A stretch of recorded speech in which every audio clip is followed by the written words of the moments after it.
Good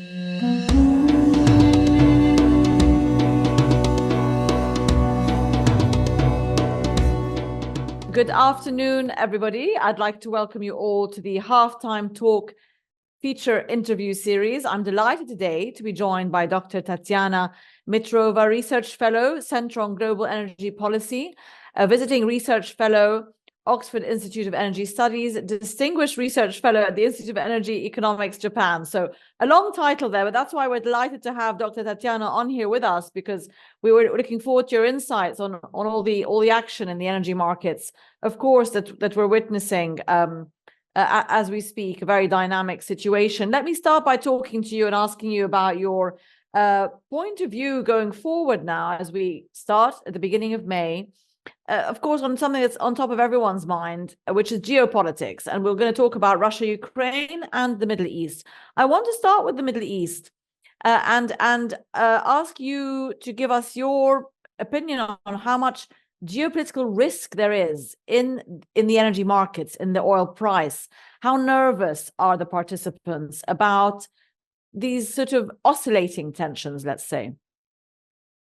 Good afternoon, everybody, and thank you for having me. It's great pleasure. So look, with the geopolitics, I think the past 2 years have demonstrated quite clearly that in the energy trilemma, when we were all focused on environmental consequences and on economic performance, actually energy security and all these geopolitical risks, they were a bit downplayed. Now they came back to the arena, and the last 2 years, they were really crazy. But, looking forward, if you analyze the reaction of the markets to these incredible events, so something we couldn't have imagined 5 years ago, just imagine Russia invading Ukraine or Iran bombing Israel. What would be your assumption on the oil price? 200, 500? Exactly. Nothing around that. Actually, oil markets proved to be extremely resilient, much more resilient than anybody could expect. With the biggest oil producer getting under sanctions, I'm talking about Russia, yeah, embargo for oil and oil products from G7 countries. What would you expect? Collapse, deficits, complete disruption of the market. Nothing close to that actually in reality. The flows were redirected, the markets rebalanced, the prices are actually staying at quite comfortable range. So my point that would indicate overall, there could be many reasons, but that would indicate the market's very comfortable about supply. There's no nervousness about supplies, right? Whether it's today or in a year from now or in a couple of years from now. Exactly. So my feeling is that despite all the Houthi attacks in the Red Sea, despite all the instability in the Middle East, despite drone attacks on Russian refineries, actually the markets are feeling quite satisfied and quite relaxed. So $80 per barrel, it's not something incredible. It's basically the consensus price acceptable both for producers and consumers, something you can find in all the outlooks of 5-year-old, for example. Yeah, exactly. But let's talk a little bit about, just delve a little bit more into that. I mean, you said Russia, obviously it's still conducting a war with Ukraine. Clearly that's draining its purse. It has obviously the distraction of military operations as well as financially trying to keep that going. And we had these attacks on its refineries, which have now stopped, possibly because the US aid package came to the rescue of Ukraine to an extent. But I mean, there has been some damage, and some even with that impacting refinery runs, etc., we still saw a very comfortable market. I mean, are things back to normal now in Russian refineries? What feedback are you getting from there on the ground, if anything? Well, first of all, I would like to correct you. Actually, the attacks didn't stop. Just this night, there was another massive attack. And during the weekend, another refinery was really damaged severely. So it's ongoing, despite the fact that Ukraine has obtained this financial support from the US, and it seemed to be like a unpronounced part of the deal. Yeah, but nevertheless, attacks are still ongoing. Russia managed, so in February, the situation was worst for Russia.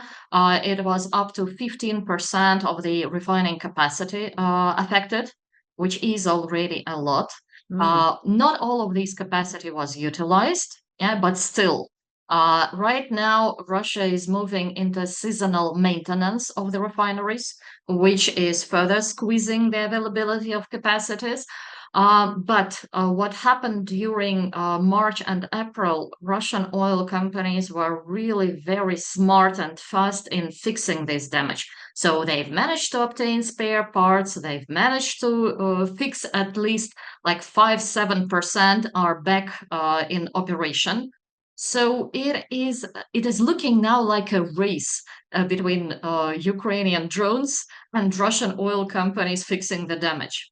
If any of those stop, then it will result in a quite considerable rebalancing of the capacities. But so far, they seem to be going in line together. So I do not think, frankly, that we will see any massive disruption on the global petroleum product market due right. to these attacks. But most likely, the key problems will be in the Russian domestic market, because now it is the seasonal demand for agricultural works. Yeah, and now Russian oil companies are facing quite severe bottlenecks in the domestic logistics. First of all, with the railroads, so they have to redirect the flows of petroleum products, trying to rebalance their portfolios. It is becoming more difficult because it's not only oil using these railroads, but also container shipping and coal and many other things. So they have to stand in line Mm, mm. waiting for the permission.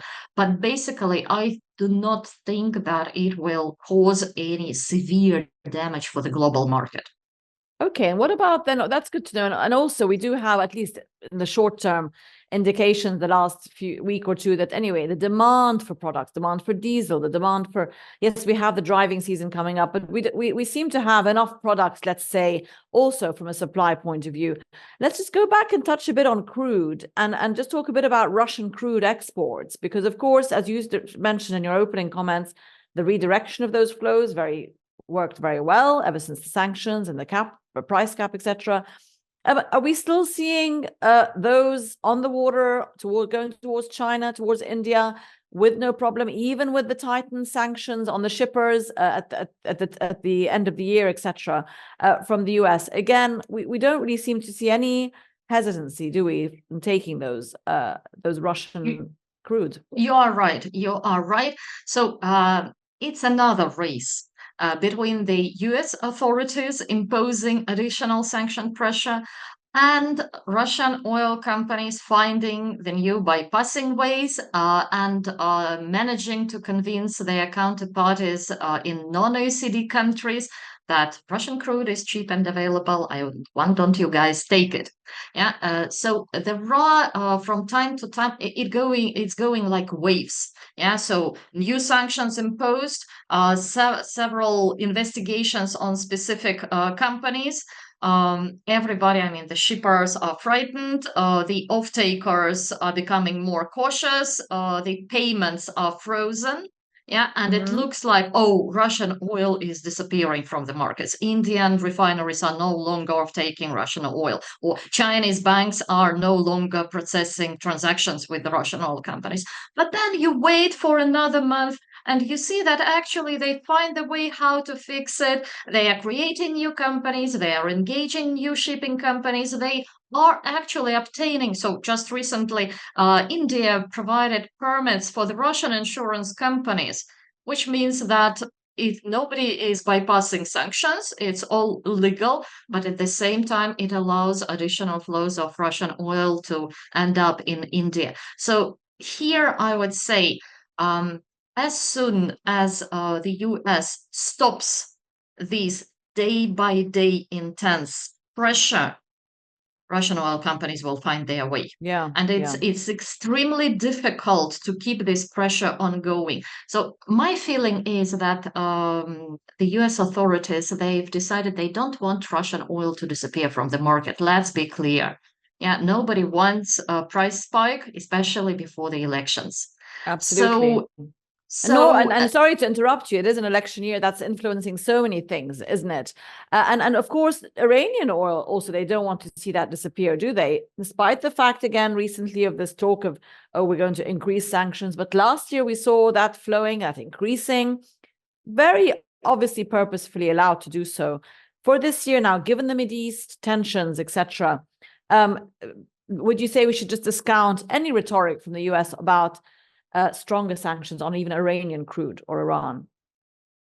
No, actually, the sanctions right now are not imposed in order to prohibit this oil, in order to remove it from the market, but just to decrease the profits of the producers. So by increasing those transaction costs, by increasing this sanctions pressure, US authorities are actually attaining another goal. Yeah, they are reducing margins, and thus they are reducing for Russia, for example, its ability to finance the war. But you have to understand that it will take very long time before it will result in the real change of the political focus. Okay, Tatiana, let me ask you a bit about what the sentiment is today about demand. We're talking about supply, crude on the water, sanctions on crude. Of course, demand has been a big question mark since COVID, post-COVID recovery, China, etc. last year, and we still continue to see quite a large divergence in demand expectations between the likes of OPEC, IEA, EIA, etc. Still quite. I mean, that's narrowing a bit, but it's still, confused, isn't it? I mean, are we going to be able to? Is the market going to be able to call demand properly, or take an OPEC approach of month by month? We'll see what we'll do. I think OPEC approach in this respect is probably most reliable because there is a lot of skepticism regarding reliability of all the outlooks and forecasts right now. At the same time, it's understandable. I mean, the situation is extremely uncertain, and there are so many factors in the game that it's really very difficult to predict where it is going. We are in some sort of point of bifurcation. So it could be that the demand will increase very fast with the post-COVID recovery, first of all, in China, which everyone is expecting for the last 2 years, and which is not happening yet. Yes. But there are already some tiny signs, and people feel inspired, but we have yet to see whether it works or not. At the same time, we understand that the situation in Europe is far from being good. It's basically close to recession, and energy transition starts to affect. So we are exactly in this point where long trends start to affect the short-term performance.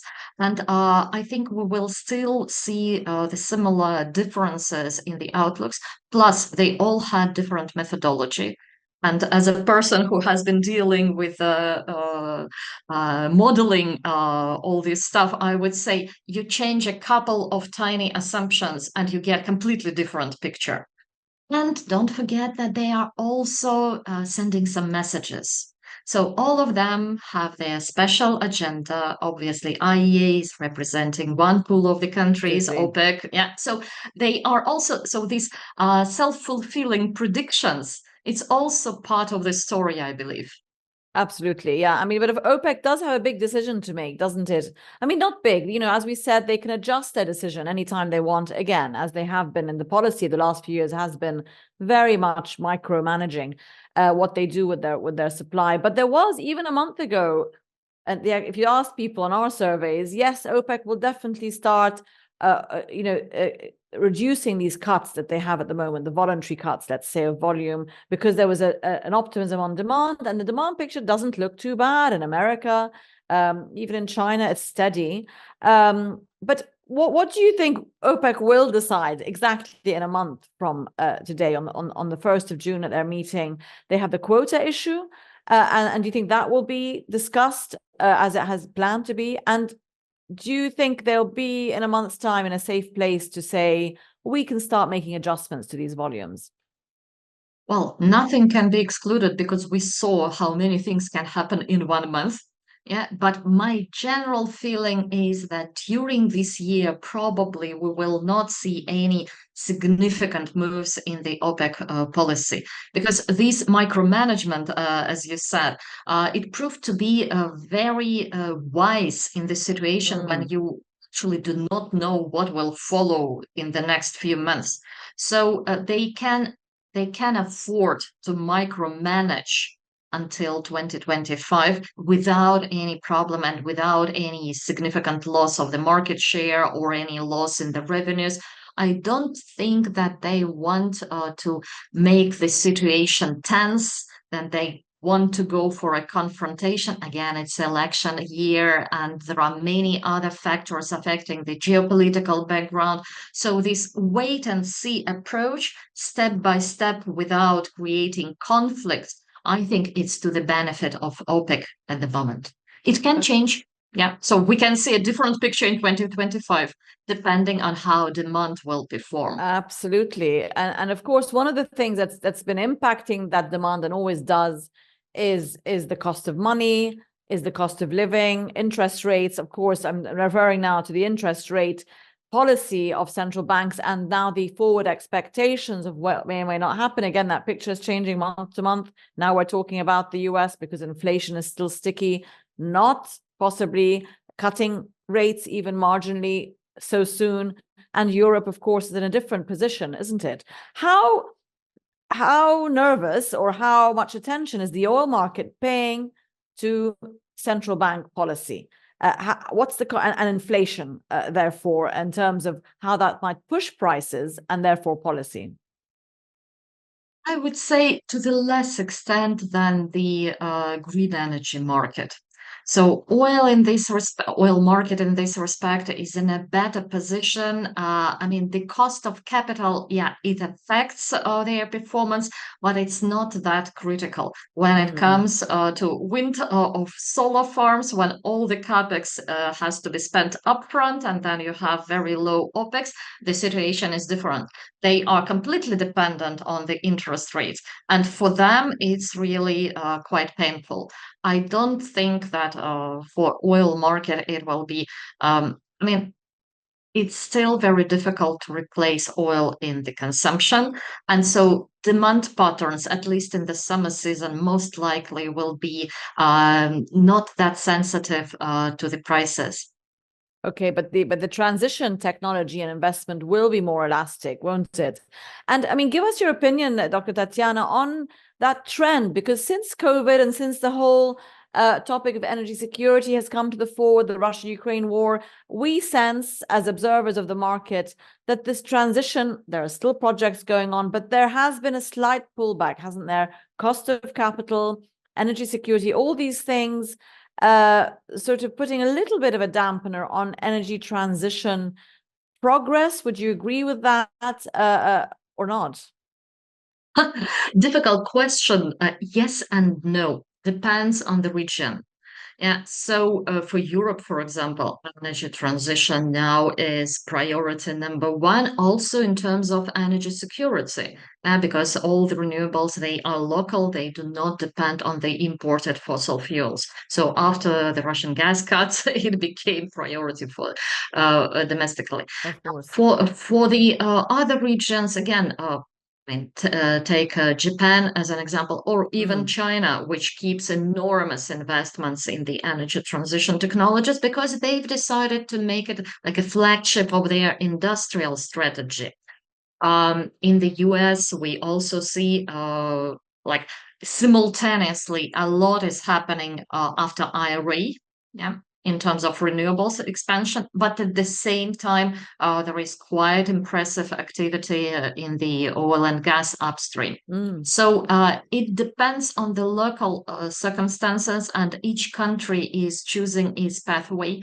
It's very visible, though, in the performance of the oil and gas companies, which were talking only about renewables for the last like 3-5 years, but now they are moving their focus back to their core business, because when the prices are slightly higher, the margins are better, and it's a very difficult choice whether you put additional investments in the oil and gas, which is where you have all the competences and which are providing good returns to your shareholders, and please your investors, or you put money at more risky renewable projects where you actually are not quite sure that you fixed all the technologies, and the returns are definitely lower. So each company is solving this dilemma in its own way. Some of them made sort of pushback and say, okay, we will slow down renewables and we will reinvest again in the oil and gas, but it's not the whole energy industry. It's oil and gas, guys. In renewables, actually, if you look at the statistics, 2023 was another incredible year in terms of capacity additions and the volumes of investments. So it keeps growing. But oil and gas sector seems to be less engaged right now in these investments. It can change again in a couple of years. So I don't think that it's a long-term trend, but look, for the oil and gas companies to rethink their business, to understand what will be their business model in the new world of peak oil, it's really existential challenge. It's difficult. It takes time.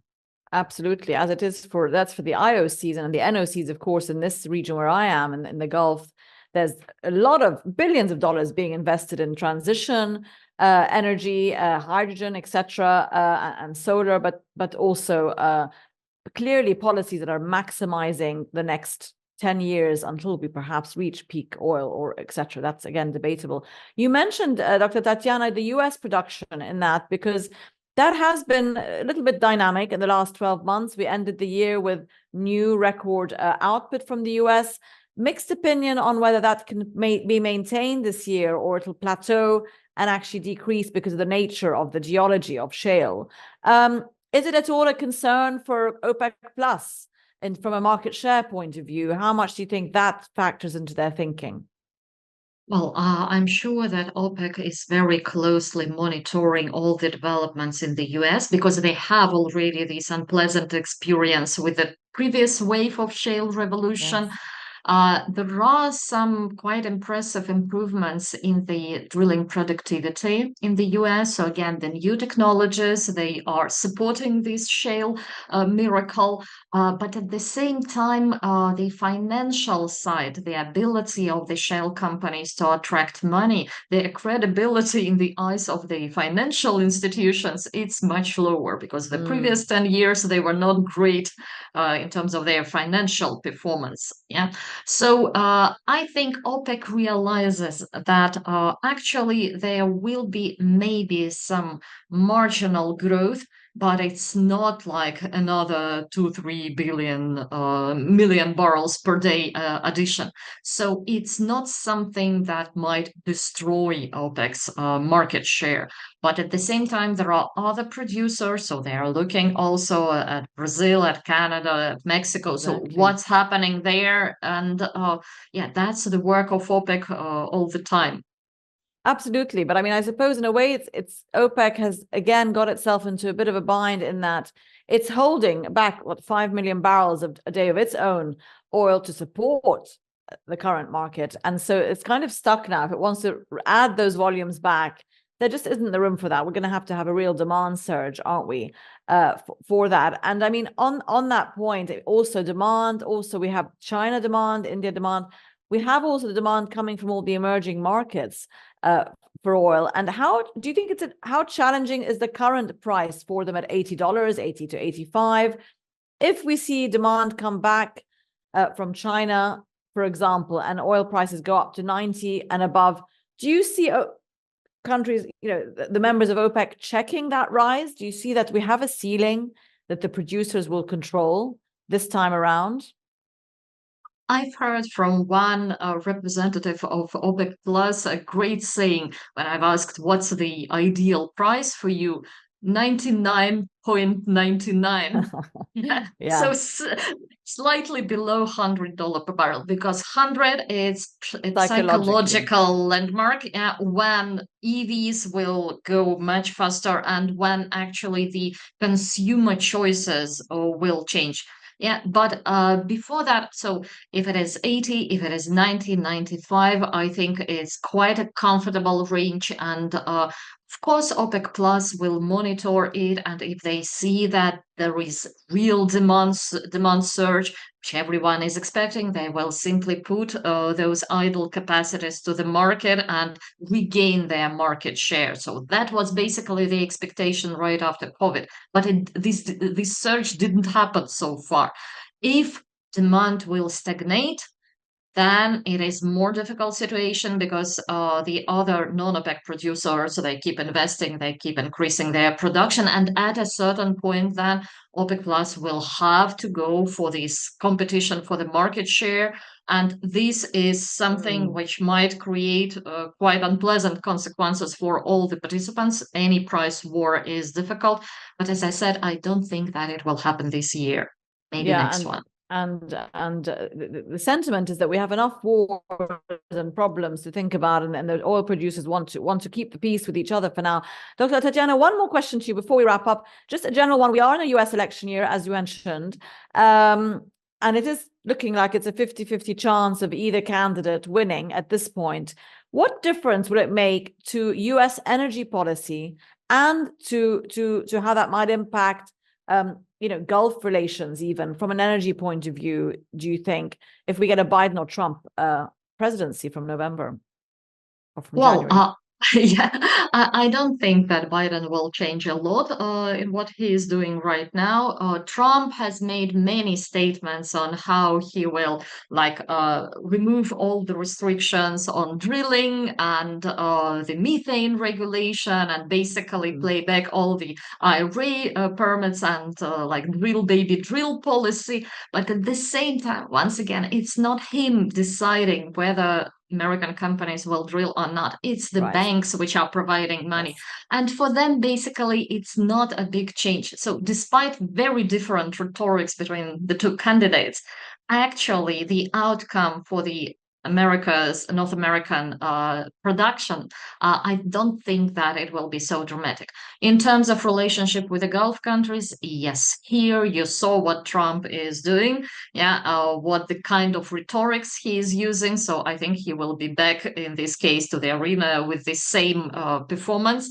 But again, you have to distinguish the rhetorics and the real actions. And in this respect, I assume that the US policy is quite balanced and it doesn't have such a huge flexibility, whoever is a president. Dr. Tatiana Mitrova, thank you so much for joining us today on Halftime Talk. It's been a pleasure to catch up with you and get your perspective on all these dynamic issues in the energy markets. Thank you so much.